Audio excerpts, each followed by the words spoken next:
Chapter 1: Whispers in the Dark.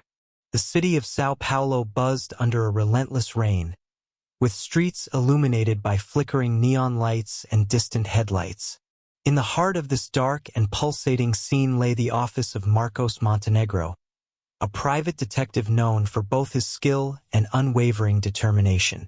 Marcos, a man in his 50s with sharp eyes and a graying, stubbly beard, sat at his aged mahogany desk. The smoke from his cigarette swirled through the air as he reviewed documents from a recently solved marital infidelity case. The clock struck midnight when the office door creaked open. A slender, hooded figure entered, bringing with her the cold, damp air from the street. The woman, with piercing eyes and an air of desperation, tossed a crumpled envelope onto Marcos's desk. "Mr. Montenegro, I need your help," she said, her voice trembling slightly. Marcos extinguished his cigarette, observing her with curiosity. "Please sit down and tell me, what is so urgent?" She sat down and pulled back her hood, revealing wavy brown hair and anxious green eyes. "My name is Carolina. I'm a systems analyst at a large tech company. We have a problem. A hacker has infiltrated our servers and is threatening to expose confidential data of thousands of people." Marcos raised an eyebrow. "And why haven't you gone to the police?" Carolina looked away, clearly struggling with a whirlwind of emotions. "Because I think someone from the inside is involved, and I don't know whom to trust." The detective leaned back in his chair, absorbing the information. "I see. And what exactly do you expect me to do?" She opened the envelope, revealing a series of documents and screenshots. "Here are some of the codes he left behind. I need you to find this person before they cause more damage. Time is against us." Marcos took the papers, briefly analyzing them before looking up at Carolina. "Very well, I'll take the case. But I need more details about your company and any suspicions you might have." Carolina nodded, looking relieved. "Of course, I'll provide all the necessary information. But please be discreet. If they find out I'm investigating, they might try to silence me." "Don't worry. Discretion is my specialty," replied Marcos with a half-smile.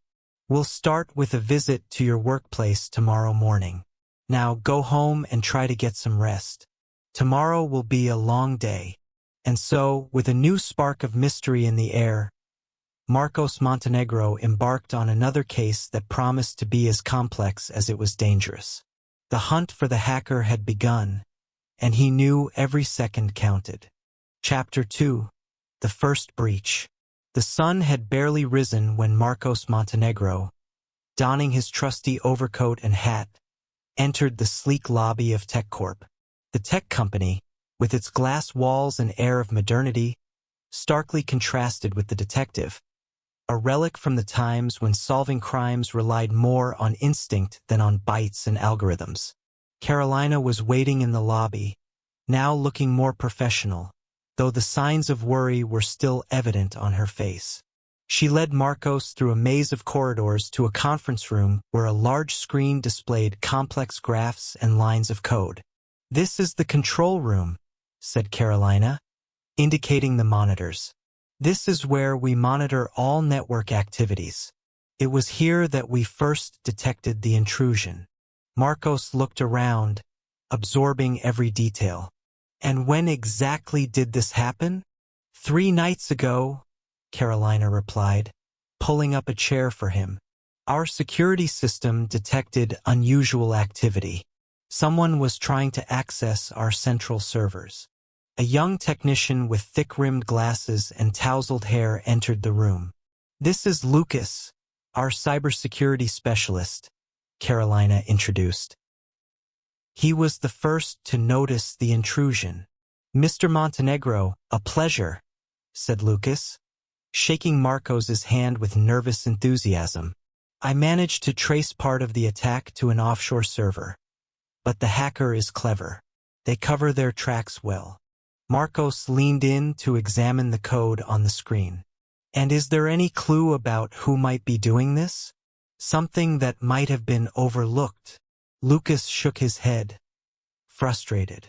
Nothing concrete. They use proxies, bot networks, and heavy encryption.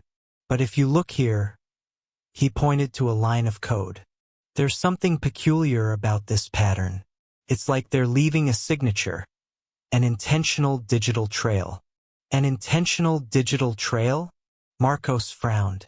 That could be a clue or a trap. Carolina interjected. That's why we need you, Mr. Montenegro. Someone who can think outside the box, beyond codes and numbers. Marcos nodded, turning his attention back to the screen. Very well, let's start here.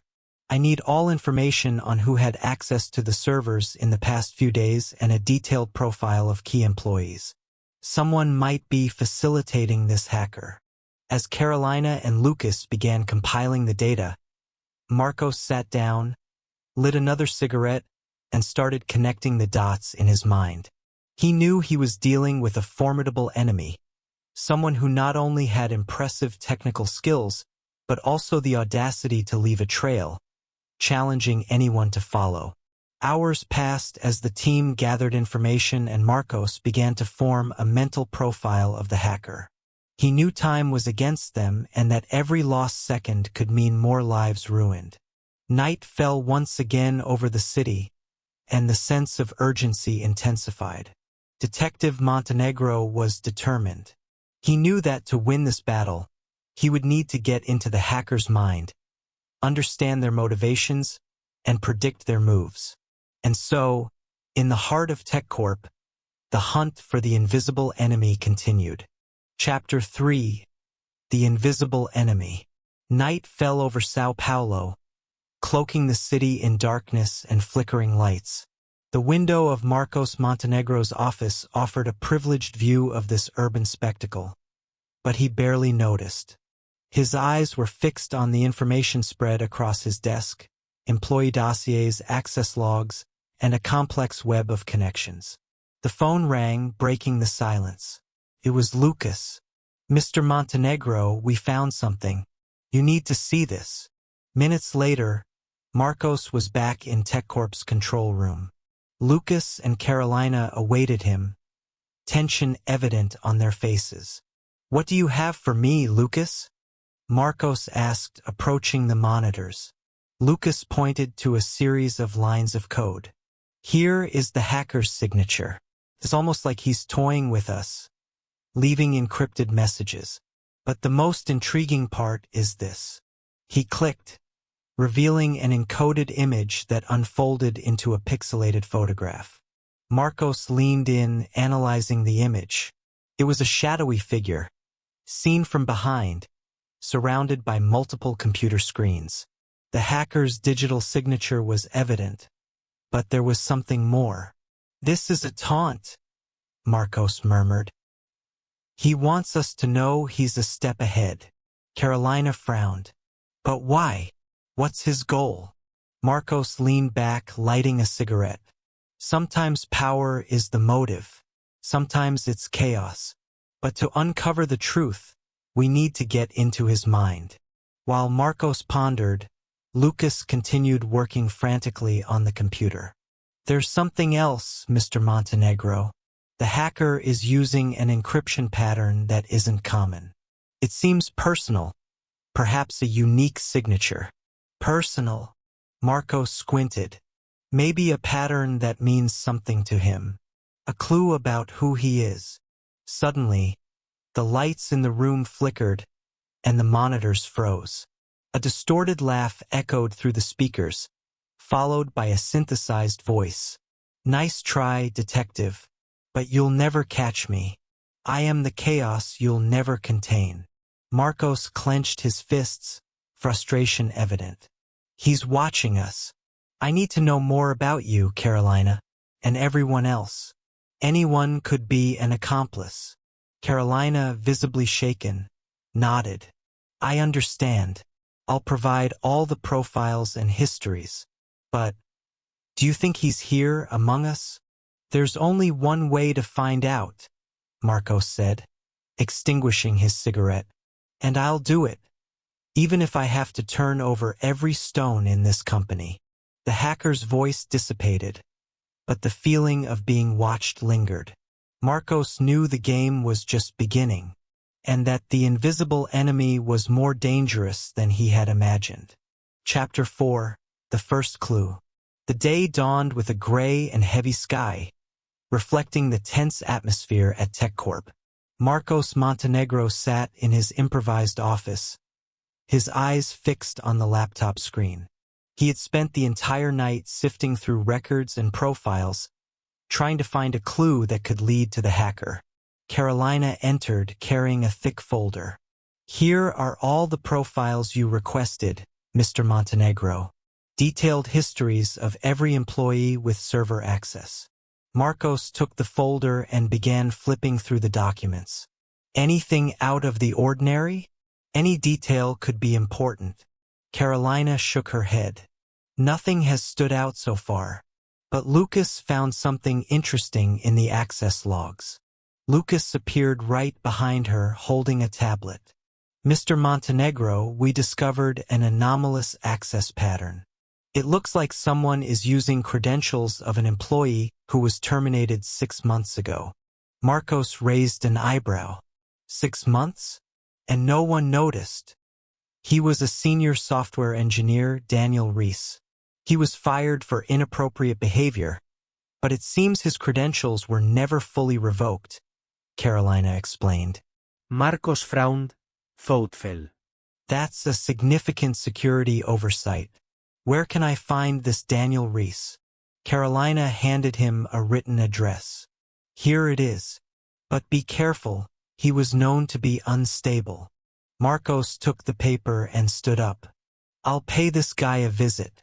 Meanwhile, keep monitoring the logs and keep me informed of anything suspicious. Daniel Reese's apartment was in a modest neighborhood of the city. The building's worn facade and creaking staircase gave the place an abandoned feel. Marcos knocked on the door of apartment 302 and waited. After a few seconds, the door cracked open, revealing a gaunt man with a scruffy beard and bloodshot eyes. What do you want? Daniel growled, suspicious. My name is Marcos Montenegro. I'm a private detective investigating a series of cyberattacks. We need to talk. Daniel hesitated but opened the door a bit more. Come in, but be quick. I don't have all day. The apartment was cluttered, with electronic equipment and cables strewn everywhere. Marcos took everything in as Daniel led him to the living room. So, what do you want to know? Daniel asked, lighting a cigarette with trembling hands. I need to know why your credentials are still being used to access TechCorp servers, Marcos said bluntly. Daniel let out a bitter laugh. I have no idea. When they fired me, I thought they had closed my access. But it seems someone over there didn't do their job right. Marcos stared at him. And you have nothing to do with this? No attempt at revenge. Daniel shook his head, exasperated. Look, I hate TechCorp as much as anyone, but I'm not an idiot. It's not me doing this. Marcos pondered for a moment. So who else would have access to your credentials? Someone close to you, maybe? Daniel shrugged. There were a few colleagues I was close to, but after I got fired, I cut contact with everyone. Except for one. Gustavo. He was always a bit odd, but I never thought he could do something like this. Gustavo. Marcos jotted down the name. I need his last name and any contact information you have. After obtaining the necessary information, Marcos left Daniel's apartment with a new lead. Gustavo might be the key to unraveling the mystery. But one thing was certain. The game was becoming more dangerous, and Detective Montenegro was determined to uncover the truth, no matter the cost. Chapter 5. Technological Challenges. The wind howled through the narrow streets of Sao Paulo as Marcos Montenegro drove back to TechCorp. The lead on Gustavo was promising, but he knew the investigation was just beginning. With each moment, the hacker seemed to be a step ahead, and Marcos needed to use all his cunning to catch this invisible enemy. Upon arriving at TechCorp, he was met by Carolina and Lucas, who were anxiously waiting in the control room. "Did you find anything?" Carolina asked, worry evident in her eyes. "Maybe," Marcos replied, placing the paper with Gustavo's information on the table. "We need to investigate this Gustavo. He could be the key to understanding who's behind this." Lucas looked at the data and began typing furiously on his computer. "I'll start looking for any connections between him and the unauthorized accesses. But we have another problem." Marcos leaned in, intrigued. "What now?" Lucas sighed, frustrated. "The hacker is using an encryption technique that's almost impossible to crack. And to make matters worse, he's launching denial-of-service attacks to mask his activities. It's like looking for a needle in a burning haystack." Marcos ran his hand through his hair, thoughtful. "We need someone who understands these techniques. Someone who can think like him." Carolina nodded. "I know someone. Maria, a cybersecurity specialist. She worked with us on a project before. If anyone can help, it's her." "Bring her here as quickly as possible," Marcos ordered. "Every minute counts." Hours later, Maria arrived at TechCorp. A middle-aged woman with short hair and sharp eyes that exuded confidence and intelligence. She greeted Marcos with a firm handshake. "I hear you have a complicated problem," Maria said with a slight smile. "Complicated is an understatement," Marcos replied. "We need your help to decipher this hacker's encryption and understand his patterns." Maria approached the monitors, studying the codes. "This will take some time, but we'll figure it out. I need full access to the systems and any data you have." As Maria began to work, Marcos, Carolina, and Lucas gathered to discuss the next steps. "We need to be prepared for a counterattack," Lucas warned. "If the hacker realizes we're getting close, he might launch an even more destructive attack." Marcos nodded. "We need a trap. Something that will lure him in and allow us to trace him back. Any ideas?" Maria, listening to the conversation while working, intervened. "We can set up a digital trap. Create a fake server with data that looks valuable. When he tries to access it, we can trace his real location." Marcos smiled, satisfied. "Sounds like a plan. Let's do it." The following hours were a race against time. Maria worked tirelessly on setting up the decoy server while Lucas monitored the network for any signs of intrusion. Carolina provided support, ensuring all security measures were in place. Finally, the server was ready. Now all they could do was wait. Marcos lit another cigarette, the tension visible in his eyes. He knew the final confrontation was approaching. The hacker was about to take the bait, and when he did, Marcos would be ready to spring the trap. Chapter 6. Unexpected Allies. Night was at its peak as the team at TechCorp anxiously awaited the hacker's next move.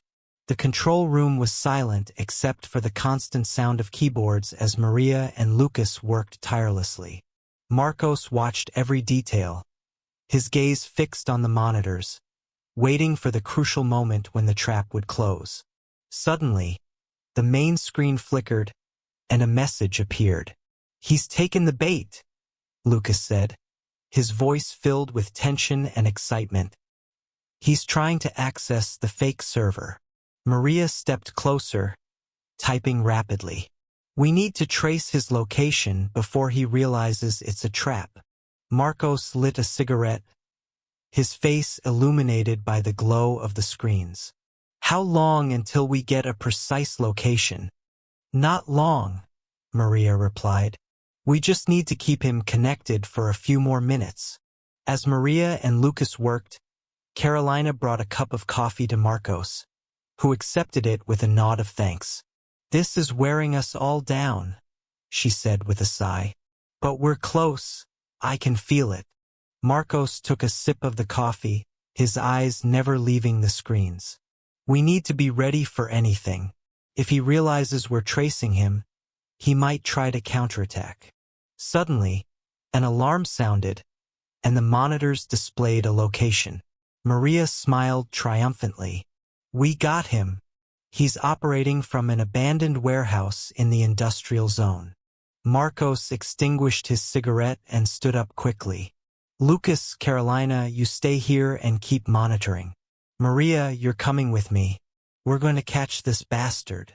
The abandoned warehouse was a maze of dark corridors and piles of scrap.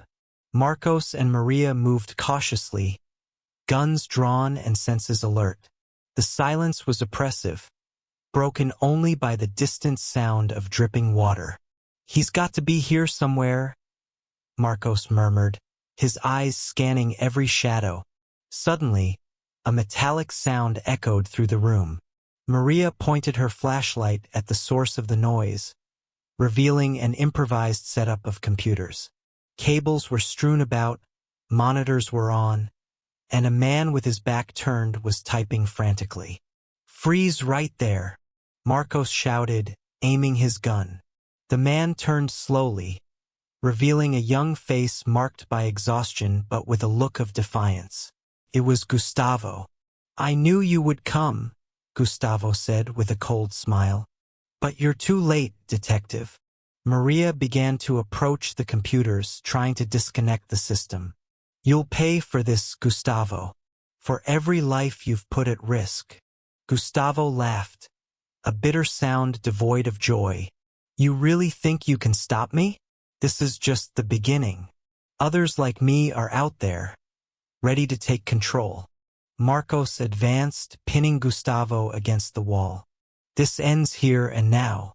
Who else is involved? Who's funding you? Gustavo narrowed his eyes, the smile fading. You really think I'll talk? You can arrest me, but the network I created will continue. And there's nothing you can do to stop it. As Gustavo was handcuffed, Maria finished disconnecting the systems. The warehouse returned to silence, but the sense of threat still lingered in the air. We got him, Marcos said, taking a deep breath. But he's right. This is just the tip of the iceberg. We need to dismantle the entire network. Maria nodded, determined. And we will, one step at a time. Marcos looked at Gustavo, now in custody, and knew the fight was far from over. But at least, for now, they had won a crucial battle. Detective Montenegro was more determined than ever to eradicate this new form of crime. Chapter 7: Hackers Counterattack. The warehouse seemed quieter than ever as Gustavo was taken away by the authorities. The sense of victory in the air was faint and fleeting, soon replaced by a growing tension. Marcos and Maria knew this battle was far from over. Back at TechCorp, the team gathered to analyze the material confiscated from Gustavo's hideout. Carolina and Lucas worked tirelessly, trying to decrypt the information found on Gustavo's computers. He had a bigger plan, said Carolina, staring at the screen with worried eyes. This is just a fraction of what he was preparing. Maria, always focused and meticulous, interrupted. We need more time to understand all this. But the problem is, we don't have time. If he's already launched a counterattack, we could be on the brink of a disaster. Suddenly, all the lights in TechCorp flickered and went out, plunging the room into an uneasy darkness. The monitors went black, and a static sound filled the air. Marcos, still holding the folder with documents, looked up alert. Damn, he's here, muttered Marcos. Lucas, Carolina, get back to your stations. Maria, you're with me. We need to reactivate the security systems.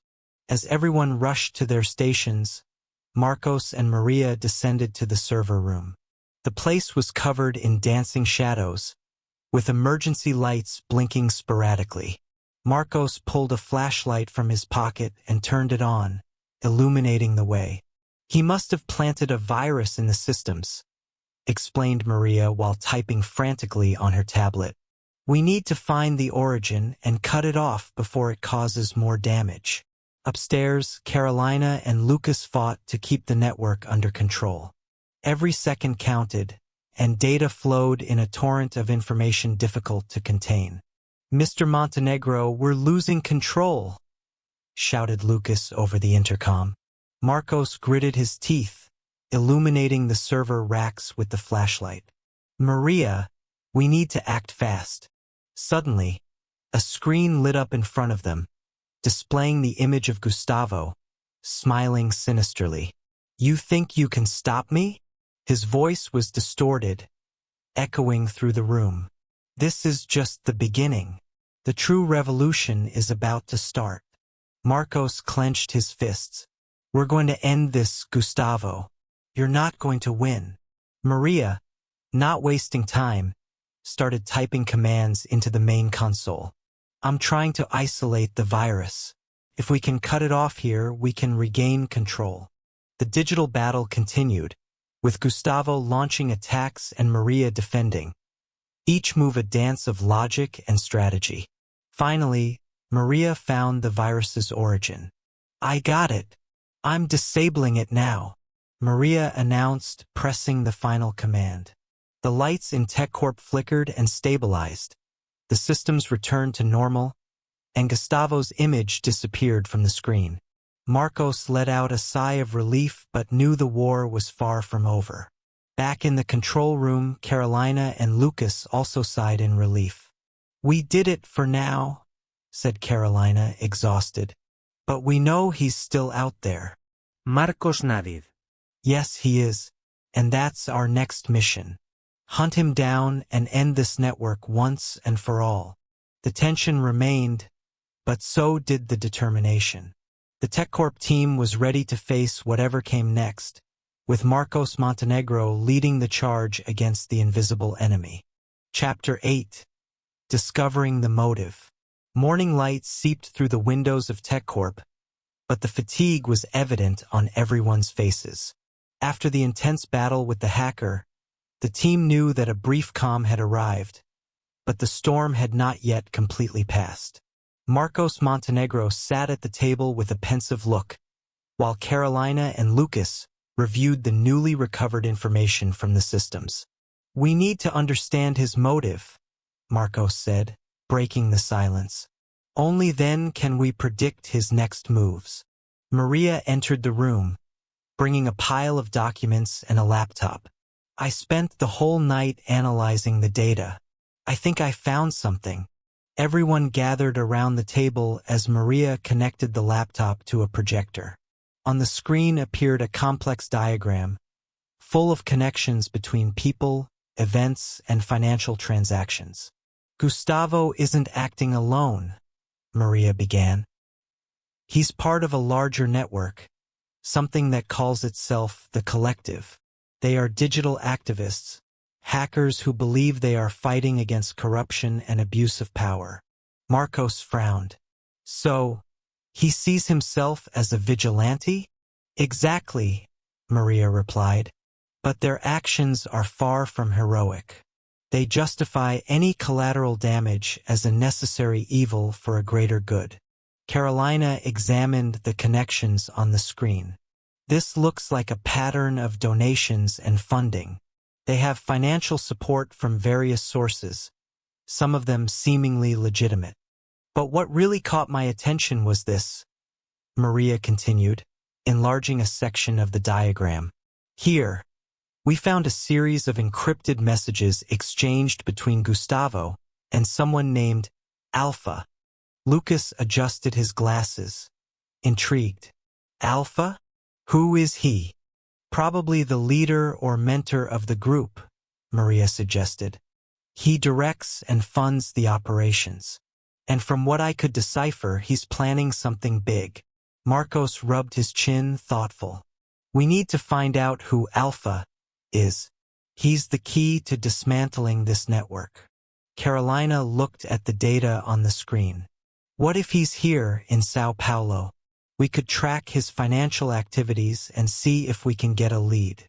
Maria nodded. I've already started doing that, but it's meticulous work. We need more eyes and minds focused on this. Marcos stood up, determination evident in his gaze. We'll divide the tasks. Lucas and Carolina, you continue tracking the financial transactions. Maria, focus on deciphering the rest of the messages. I'm going to ask some questions on the street. If Alpha is in Sao Paulo, he won't stay hidden for long. Hours later, Marcos found himself in a discreet cafe in the city center, talking to an old informant, a reformed hacker known as Lara. She was a woman in her 30s, with short hair and an air of shrewdness. Marcos, long time no see, Lara said with an enigmatic smile. What brings you here? I need information about a group called The Collective, and someone who calls himself Alpha, Marcos said, getting straight to the point. Lara raised an eyebrow, interested. The Collective, huh? They're hard to track. But I know they've been making a lot of noise lately. Do you know anyone who can lead us to Alpha? Marcos asked, hopeful. Lara thought for a moment before answering. Maybe. There's a guy, an intermediary. He usually operates in a club called Nebula. If anyone can take you to Alpha, it's him. Marcos nodded, satisfied. Thanks, Lara. I'll follow this lead. As he left the cafe, Marcos knew he was closer to uncovering the true face behind the attacks. The hunt continued, and he was determined to bring justice to this dark world of codes and lies. Chapter 9. Final Battle. The Nebula Club pulsed with vibrant lights and electronic music, a stark contrast to the dark and methodical world of Marcos Montenegro. As he entered, he felt the electric tension in the air, a sense that something significant was about to happen. Disguised as a regular patron, he made his way through the crowd, his eyes alert for any sign of his target. Lara had provided a detailed description of the intermediary. A tall man with a tattoo of a wolf on his right arm and a nervous demeanor. He was known as Victor. Marcos spotted him near the bar, talking to a group of people but always keeping an eye on his surroundings. Marcos approached slowly, ordering a drink and positioning himself next to Victor. The loud music provided the perfect cover to start a conversation without raising suspicion. Victor, right? Said Marcos, not taking his eyes off his glass. Victor glanced sideways, trying to assess Marcos. Who's asking? A friend of Lara's. I'm looking for someone who can take me to Alpha. Victor swallowed hard, visibly nervous. I don't know what you're talking about. Marcos smiled reassuringly. Let's do this the easy way. Take me to him, and this can end well for you. Victor hesitated, looking around as if searching for an escape route. All right, but you have to promise to protect me. If they find out. I promise, replied Marcos, placing a hand on Victor's shoulder. Now let's go. Victor led Marcos through the club's dark corridors to a discreet door at the back. After passing through several doors and hallways, they arrived at an improvised office. Sitting behind a desk was an imposing man with an aura of command. His cold eyes lifted as Marcos entered.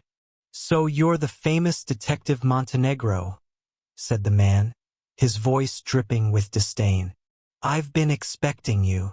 Alpha, I presume, replied Marcos, closing the door behind him. I think we have a lot to talk about. Alpha laughed, a hollow and echoing sound. Talk? I think you don't understand the situation you're in. You're alone here. I'm never alone, retorted Marcos, showing the communication device on his wrist. The police are on their way. You'd better start talking.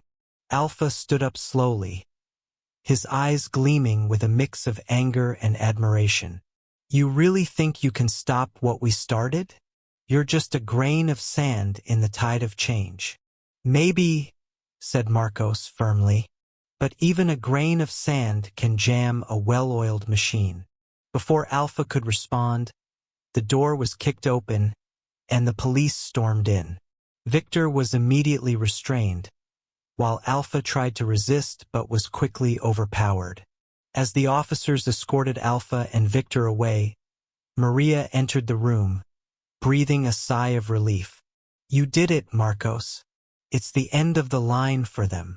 Marcos nodded, still vigilant.